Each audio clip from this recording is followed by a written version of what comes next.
What's up, YouTube world? Friends and family back home in Tennessee. Just want to jump on here and say I'm doing good. Legs healing slowly, but it's healing, so it's all we can ask for. Um, Sitting here filming in my apartment today because it looks like it's fixing to come a thunderstorm outside here in the Philippines. Another day, I was just thinking, about making a video.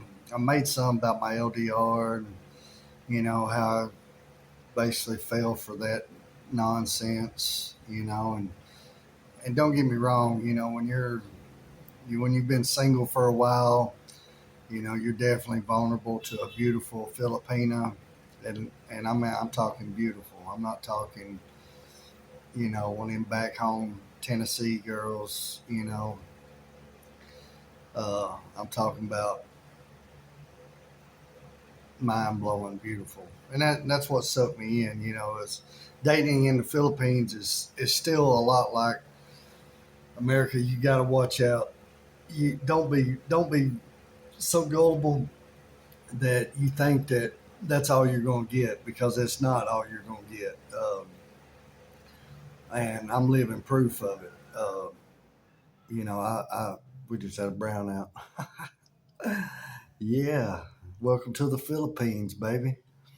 Uh, but Yeah, you're going to find someone. You'll find someone who's going to be right for you. And I've dated three since I've been here.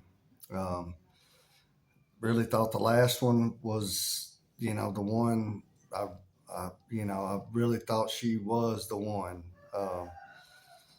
But it just takes time. Sometimes it just takes a little bit more time than others to see what their true intentions are. And most of it will revolve around finances. Let's just cut to the chase. It's going to involve, and, if you don't watch, if you don't keep a close eye on your bank account, if you don't keep a close eye on your Filipina, that hasn't really never had money or don't know the concept of money, and just thinks that they can just hand it out, just to whoever, her family, or whoever. Oh, look, come back on.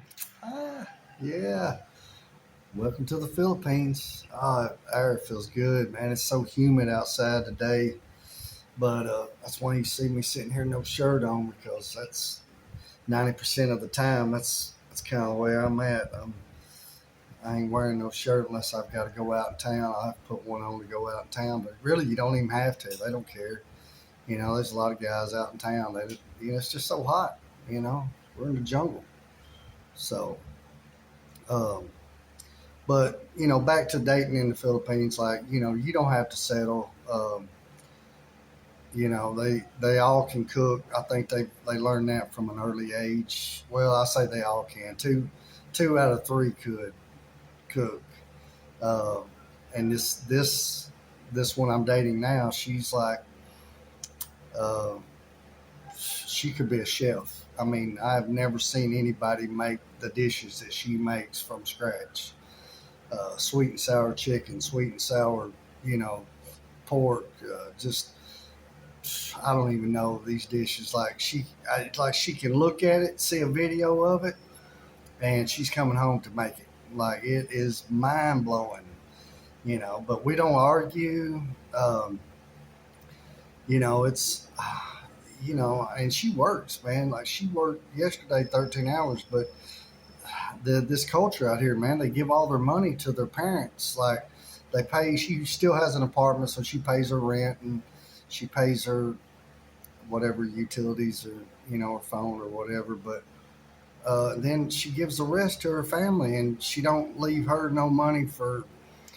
I don't know. I mean, it's totally different culture. I understand it's a good culture. I mean, it's great, really. I mean, that they're raised to take good care of their parents. We're back in Tennessee or anywhere in America.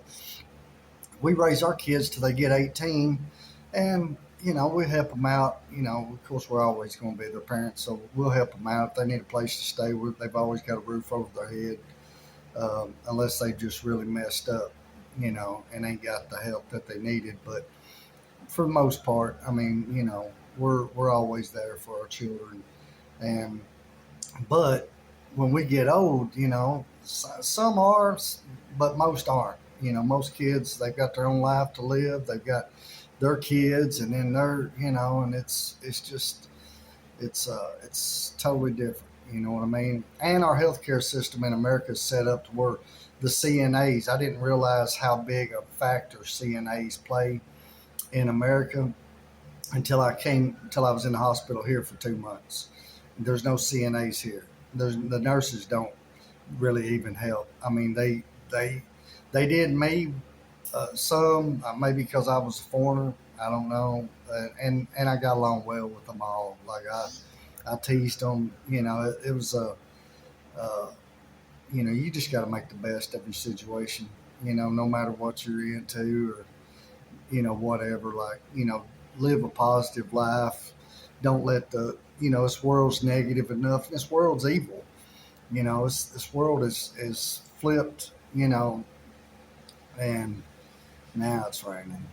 Uh, this world's gotten 100 times worse than what it was when I was growing up. Probably more than 100 times. It's probably a million times worse, really, because of child sex trafficking and all that stuff. Like, man, a long time ago, if they had one child missing, they'd just lock that whole town down until that child was found. Now, 8 million, kids a year from the United States alone come up missing. Where are they going? Where's these kids going? You know, what are they? And I've often wondered why the Bible spoke if it would be better for you to hang a millstone around your neck and toss yourself into the sea as to harm a child. And I think that one verse in that was meant for all of them that are doing this child sex trafficking. Like, of course, God sees all. You know what I mean? But it says, so in the days of Noah, so shall it be in the coming of the Son of Man. Can you imagine how bad it is now? So can you imagine how bad it was when God flooded the place? I mean, them fallen angels are nothing but, the gods of old that taught men sorcery and taught men magic and women enchantments and just made this place a wicked, wicked place to live. And God said, well, I'll just start over, you know, with Noah and his kids, Shem, Ham, and Japheth, and their wives, of course. But, back to the dating. Unless you're just gullible, unless you just absolutely, I would not sell. If you think that she's uh, not being faithful, if she's, being now, that's something else I've had to learn the hard way. I have a lot of girlfriends back in the States, just friends, completely just straight up friends. And out here, they don't, these women are very jealous. They do not like you. I've talked to a few other Filipinas, but only just communicate like, hey, how's your day? That blah blah blah. Nothing, no asking out, no nothing. It was just, and man, they would they go through your messenger, like they will go through your messages. They'll go through your everything on your phone. They want in your phone and they want to go through it. Now I think it's just part of their culture. I mean, I don't know if the guys out here just all cheat and they've just been raised to think that all men cheat. And I'm not saying that all men, look, most men probably would, but if you're happy and got you a good one, like my last one, I was with her 24/7. Like there was no space to cheat anywhere. But I just woke up in the middle of the night and there she was on a dating app looking at other guys, in the middle of the night, like it wasn't nothing, you know. And I mentioned that to her, And then I mentioned it to a friend of mine, and he's a national policeman here in the Philippines. I mentioned it to him the next day, and I said, "Yeah, man." I said, I caught her on this dating app. I said, he's like, "Look, brother," he said, "let me try to find you somebody that's good." And he did. He introduced me to a single mom, but I shouldn't have entertained her. I should have waited. But I did tell her. I said, "Look, I've got a living girlfriend right now." I said, "Unless me and her split up, but I don't want the whole single mom thing. I don't want that." Um, Only because of the nightmares that I've heard about these vloggers, get caught up with a single mom and then the husband coming back.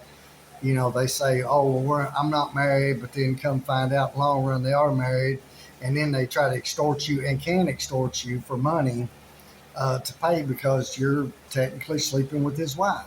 And there's no divorce here in the Philippines. So, with all that being said, it's just it's just totally different, and you got to be you definitely got to you got to be on the lookout, for your best interest. But you know, uh, I mean, me and this last girl, we was together, I guess, 6 months, you know, and I never would have thought that, you know, uh, I really didn't think it was going to end. I mean, I thought it, it was us forever. Um, but it did. I mean, it did. And then so then, anyway, I entertained that girl.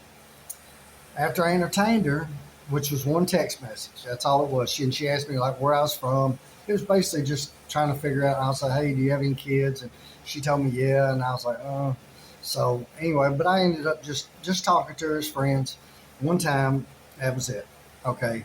Then about a week later, uh, I get woke up about 3 o'clock in the morning, and the girl that I was seeing was like like going crazy, like, "You're cheating on me, you cheated, blah blah blah." I said, "How can I cheat when I'm with you 24/7? What are you even talking about?" Well, she got my phone, and I'd give her my code, so she got into my phone while I was dead asleep. And I guess where she was bored and wasn't on her dating apps anymore, she wanted to go through my phone, and I didn't erase the message, between me and that girl, because it wasn't nothing. I mean, and I even told her if she'd have read the messages, she would have seen where I told her I've got a live-in girlfriend. Like, I have a live-in girlfriend. Like, I'm not, we can talk, but that's about as far as it's gonna go. And anyway, long story short, that same night she ends up video chatting. Like, I'm laying there in bed. It's still 3:30 in the morning maybe, and all of a sudden I hear a man's voice. And this is my apartment. I pay all the bills here. This is my name, like everything. I'm responsible for this. And I had helped this girl out so much. Her college tuition, hair, nails, everything that she needed for her pictures, anything that she needed, I took care of. Well, and I was fine with that. I wasn't, that was never a problem. But man, she video chatted a guy with me laying right there in bed. And I tell you what, and I sit there and let her get off the phone. Well, actually, I started recording her. And whenever she seen me recording her, she hung up the video chat. And then she looked right at me and she said, "How do you like that?" And she had a great big poster hanging right here on the wall of her graduation. They make these giant posters. "Oh, congratulations!" Got their name on it, and their picture, and all this stuff. And congratulations on graduating college. Well, I ripped that thing off the wall, and I told her, I said, "Best thing you can do is get all your stuff and get out of my house." I said, "I'm not going to be disrespected like that. Not after everything that I've done for you." I said, "You can leave." So the next day, hey man, she got her stuff. Her dad came and got her. She still left her mattress and just a couple other small things, which I'm pretty sure she thought that she was going to be back. You know what I mean? And that I was going to be uh, I was gonna say, yeah, oh yeah, yeah, come on back, but no, that really wasn't the case at all. Didn't date anybody, and then a girl that I had actually went out with a couple times before I went to the hospital. Um, my uh, my friend's sister reached out to her and told her that I was single, and then she ended up reaching out to me.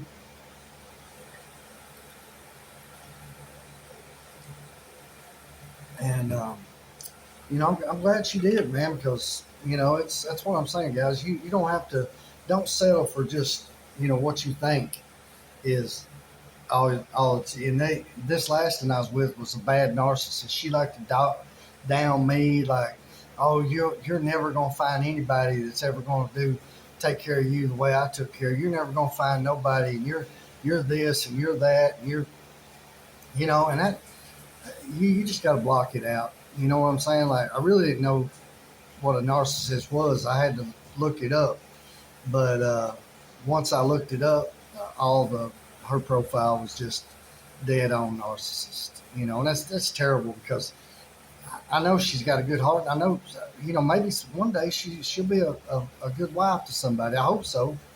But it just wasn't. I guess just wasn't me. You know what I mean? Like, I love her family. Oh my God, her family's great. Her little nephew, I fell in love with that little fella. Like, oh man, it's uh, got a great family. So she's got a good support there. Good aunt. Uh, she's got a real good support. Just hope she get her you know get her head on straight. And hey, if you got a good guy right in front of you, the best thing you can do is not be screwing things up by dating apps, social media, and looking back now, all the red flags was there. She had two Facebook accounts, two Instagram accounts, two TikTok accounts, and try to say, oh, well, one of them's my old account, one of them's my new account. No, guys, no. If they've got two, and then, another red flag, if they're not posting pictures of you and her or y'all together at all and don't want no pictures posted, then that's pretty well a red flag saying that she's hiding something, or there's something there that she wants to be hid, just in case, like looking for greener pastures is what I'm getting at. So, guys, just be safe. Stay headstrong, no matter where you're at. Vietnam, Thailand. Thailand, you just got to worry about the lady boys because them. I mean, they got boobs. Like I never even. I was like, I'm scared to go, and I've got to go to Thailand. Like, I don't have to go, but I'm going on a little small business trip. But yeah, yeah. So I mean, it's but I'm staying away from all them bars and all that stuff. So I won't be messing around there. But still, I mean, them lady boys over there are beautiful, more beautiful than most of the Thai women. And that's sad. Oh my God, that's so sad.